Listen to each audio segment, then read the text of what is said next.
दोस्तों, तो इस वीडियो में बात करेंगे ब्लू पेबल लिमिटेड आईपीओ के बारे में। तो चलिए जानते हैं कि कंपनी का बिजनेस कैसा है, इसके फाइनेंशियल कैसे हैं और इस आईपीओ में आगे अप्लाई करना है या फिर नहीं करना है। तो चलिए वीडियो को शुरू करते हैं। लेकिन इससे पहले कि मैं वीडियो को शुरू करूं, अगर आप इस चैनल पर पहली बार विजिट कर रहे हैं या फिर आपने चैनल अब तक सब्सक्राइब नहीं किया है, तो चैनल को सब्सक्राइब कर लें और साथ में वीडियो को भी लाइक कर दें। तो सबसे पहले आईपीओ के डिटेल्स की बात करें तो आईपीओ 26 मार्च यानी कि ट्यूसडे से ओपन होने वाला है और ये 28 मार्च को क्लोज होगा। फेस वैल्यू 10 रुपये पर शेयर है। बुकिंग प्राइस 168 रुपीज़ है और आईपीओ में 800 शेयर्स का लॉट है। आईपीओ के साइज को देखें तो आईपीओ 18.14 करोड़ का है, तो ये भी ज़्यादा बड़ा आईपीओ नहीं है और पूरी तरह से फ्रेश इशू का आईपीओ है और ये एसएमई आईपीओ है। कंपनी एनएसई एसएमई के ऊपर लिस्ट होने वाली है। इस आईपीओ में रिजर्वेशन पोर्शन को देखें तो क्यूआईबीज के लिए 50% का पोर्शन है, रिटेलर्स के लिए 35% और एचएनआईज के लिए 15% का पोर्शन दिया गया है। अब ये आईपीओ 26 यानी कि ट्यूसडे से ओपन होने वाला है और मंडे को मार्केट में छुट्टी है, तो ऐसे में फ्राइडे को इसमें एंकर इन्वेस्टर्स की ओर से बिडिंग आती हुई देखने को मिली है। तो इस आईपीओ में एंकर इन्वेस्टर्स को 3,05,600 इक्विटी शेयर्स एलोकेट किए गए हैं और अगर इनके पोर्शन साइज को देखें तो 5.13 करोड़ का जो पोर्शन है वो एंकर इन्वेस्टर्स को एलोकेट किया गया है। तो चलिए इसके एंकर लिस्ट को भी देख लेते हैं। ब्लू पेबल लिमिटेड आईपीओ के अगर एंकर लिस्ट को देखें तो इसके एंकर लिस्ट में 3 नाम आपको आते हुए देखने को मिले हैं, यानी कि 3 एंकर इन्वेस्टर्स आए हैं। आईपीओ के साइज को भी देखें तो आईपीओ 18 करोड़ का है, तो यहाँ पर बहुत ज़्यादा एंकर इन्वेस्टर्स नहीं आए हैं, तो इसमें 3 एंकर इन्वेस्टर्स आते हुए देखने को मिले हैं। तो आईपीओ का एंकर लिस्ट बढ़िया है। इस आईपीओ के लीड मैनेजर को देखें तो हेम सिक्योरिटीज का लीड मैनेजर है, big share services private limited इसका रजिस्ट्रार है और हेम फिनलेज इसका मार्केट मेकर है। तो इसका मतलब है कि ये आईपीओ भी हेम सिक्योरिटी ही लेकर आ रहा है। अब इससे पहले आपने देखा कि काफ़ी सारे जो हेम सिक्योरिटी आईपीओ लेकर आता है उनकी लिस्टिंग आपको बढ़िया देखने को मिलती है, यानी कि जनरली अच्छे कंपनियों का आईपीओ हेम सिक्योरिटी लेकर आते हुए देखने को मिलता है। लेकिन इससे पहले जो सोना मशीनरी का आईपीओ आया वो भी हेम सिक्योरिटी लेकर आया, लेकिन उसके बावजूद आईपीओ की लिस्टिंग डिस्काउंट में देखने को मिली। अब हेम सिक्योरिटी कोई आईपीओ लेकर आ रहा है तो इसका मतलब ये बिल्कुल भी नहीं है कि आईपीओ डिस्काउंट में नहीं जा सकता है।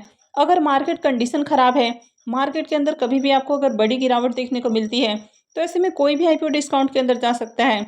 आईपीओ में लॉट साइज को देखें तो आईपीओ में 800 शेयर्स का लॉट है और एक लॉट के ऊपर इन्वेस्टमेंट अमाउंट 1,34,400 रुपये रहने वाला है। ब्लू पेबल लिमिटेड की अगर बिजनेस की बात करें तो ये जो कंपनी है 2017 में इनकॉर्पोरेट हुई है और ये कंपनी इंटीरियर डिज़ाइनर और इन्वायरमेंटल ब्रांडिंग सॉल्यूशंस के ऊपर काम करते हुए देखने को मिलती है। तो बेसिकली कंपनी आपको इंटीरियर के अंदर ही काम करते हुए देखने को मिलती है। तो कंपनी की अगर वेबसाइट पर जाते हैं तो आपको यहाँ पर देखने को मिल जाता है कि कंपनी किस तरह का काम करती हुई देखने को मिलती है। इंटीरियर डिज़ाइनर के अंदर अलग अलग तरह का काम करते हुए देखने को मिलती है, तो यहाँ पर आपको पिक्चर में भी देखने को मिल रहा है। तो कंपनी के क्लाइंट लिस्ट में आपको banking sector, MNC sector, IT sector के क्लाइंट आपको देखने को मिल जाते हैं। तो इसमें अगर आप इनके नाम को देखें तो इसमें आपको Infosys, HDFC bank, American express, bank of America, Nestle, तो इस तरह की जो बड़ी बड़ी कंपनियां हैं वो आपको यहाँ पर देखने को मिल जाती हैं।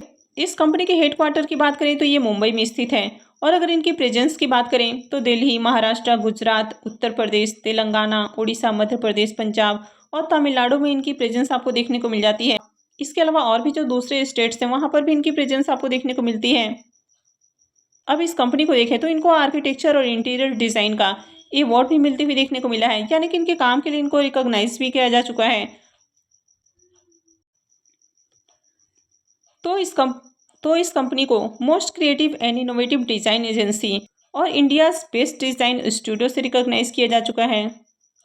तो कंपनी के बिजनेस को देखें तो कंपनी का बिजनेस अच्छा है, लेकिन इस तरह का जो बिजनेस सेगमेंट है ये हाईली कॉम्पिटिटिव देखने को मिलता है, तो ये यहाँ पर एक रिस्क फैक्टर हो जाता है।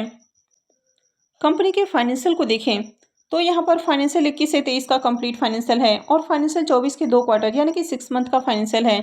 तो कंपनी के अगर एसेट को देखें तो ईयर ऑन ईयर कंपनी के एसेट के अंदर काफ़ी अच्छी ग्रोथ है। कंपनी के रेवेन्यू भी साल दर साल बढ़ती हुई देखने को मिले हैं और खासकर फाइनेंशियल 22 से 23 के पीरियड में देखें तो इसका जो रेवेन्यू है वो आपको 3 टाइम्स होते हुए देखने को मिल रहा है।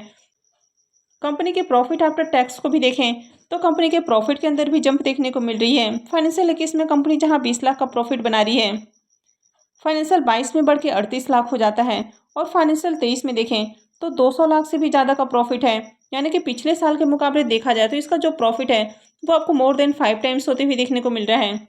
और फाइनेंशियल 24 में भी देखें तो 291 लाख से ज़्यादा का प्रॉफिट है, तो प्रॉफिट के अंदर शानदार जंप है।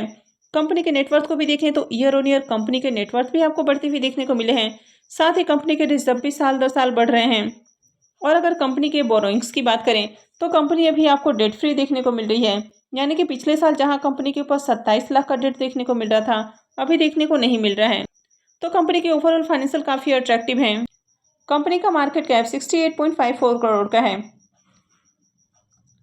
आरओई और आरओसी नंबर को देखें तो दोनों ही नंबर काफ़ी अट्रैक्टिव हैं। रिटर्न और नेटवर्थ को भी देखें तो ये नंबर भी काफ़ी बढ़िया है। तो ओवरऑल कंपनी के फाइनेंशियल अच्छे हैं और कंपनी आपको डेट फ्री देखने को मिल रही है। अब इसके भी पी मल्टीपल को देखें तो इसका भी पी मल्टीपल 25.16 का है। तो ये कंपनी भी सस्ते प्राइस के ऊपर आईपीओ लाते हुए देखने को नहीं मिल रही है। हालांकि प्राइस बहुत ज़्यादा ओवर वैल्यूड भी नहीं है।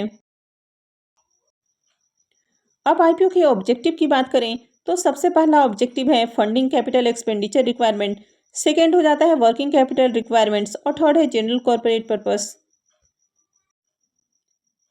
अब इस कंपनी में प्रमोटर्स की होल्डिंग को देखें तो अभी प्रमोटर्स की होल्डिंग 100% आपको देखने को मिल रही है और आईपीओ आने के बाद प्रमोटर्स की होल्डिंग 73.52% रहने वाली है। आईपीओ के इम्पोर्टेंट टाइम टेबल को देखें तो आईपीओ 26 मार्च यानी कि ट्यूसडे से ओपन हो रहा है और ये 28 मार्च को क्लोज हो जाएगा। आईपीओ का अलॉटमेंट डेट 1 अप्रैल है, रिफंड डेट 2 अप्रैल रहेगा, क्रेडिट डेट भी 2 अप्रैल होने वाला है और आईपीओ की लिस्टिंग 3 अप्रैल को होगी। तो चलिए अब इसके प्रीमियम को भी देख लेते हैं और जानेंगे कि प्रीमियम किस प्राइस के ऊपर देखने को मिल रहा है, आगे आईपीओ में अप्लाई करना है या फिर नहीं करना है। ब्लू पेबल आईपीओ के अगर प्रीमियम को देखें तो इसका प्रीमियम अभी 50 रुपये के ऊपर देखने को मिल रहा है और आईपीओ में 800 शेयर्स का लॉट है। इसका मतलब है कि आईपीओ से 40,000 रुपये का प्रॉफिट हो सकता है। अगर इसके प्रीमियम को भी देखें तो इसका प्रीमियम 30% के अराउंड आपको देखने को मिल रहा है। तो इसके प्रीमियम को देखें तो बहुत हाई प्राइस के ऊपर देखने को नहीं मिल रहा है, लेकिन इस आईपीओ में कई सारे प्लस पॉइंट आपको देखने को मिले हैं। तो आगे हो सकता है कि यहाँ पर भी आपको डिमांड आती हुई देखने को मिले। तो कंपनी के बिजनेस को देखें तो बिजनेस बढ़िया है, फाइनेंशियल भी काफ़ी अट्रैक्टिव है, कंपनी भी पूरी तरह से डेट फ्री देखने को मिल रही है। आईपीओ का साइज भी काफ़ी छोटा है। इसके अलावा ये जो आईपीओ है ये हेम सिक्योरिटी लेकर आ रहा है, तो इसके कारण भी लोगों का इसके ऊपर ट्रस्ट आपको देखने को मिलता है। तो ओवरऑल देखें तो आईपीओ बढ़िया देखने को मिल रहा है। हालांकि कोई भी कंपनी आईपीओ लेकर आती है तो उसके प्राइस कभी भी आपको सस्ते देखने को नहीं मिलते हैं। तो ये कंपनी भी आपको थोड़ी सी ओवर वैल्यूड प्राइस के ऊपर आती हुई देखने को मिली है, लेकिन यहाँ पर भी देखें तो बहुत ज़्यादा प्राइस ओवर वैल्यूड नहीं है। ग्रे मार्केट प्रीमियम को देखें तो अभी इसका प्रीमियम बहुत अच्छे प्राइस के ऊपर देखने को नहीं मिल रहा है। हालांकि अगर ओवरऑल मार्केट अच्छी रहती है तो इस प्राइस के ऊपर भी अप्लाई किया जा सकता है, यानी कि 29-30% का जो प्रीमियम देखने को मिल रहा है तो ऐसे में अप्लाई किया जा सकता है। लेकिन अभी जिस तरह का मार्केट है तो यहाँ पर अगर आपको प्रीमियम और अच्छे प्राइस के ऊपर देखने को मिलता है तभी आपको इस आईपीओ में अप्लाई करना है। तो मैं आगे भी इससे रिलेटेड अपडेट आपको देती रहूँगी, तो इसके लिए आप चैनल से जुड़े रहें और चैनल को सब्सक्राइब करके रखें। और अगर आपने इस वीडियो को अब तक लाइक नहीं किया है तो वीडियो को भी लाइक कर दें और वीडियो को अंत तक देखने के लिए आप सबका बहुत बहुत धन्यवाद।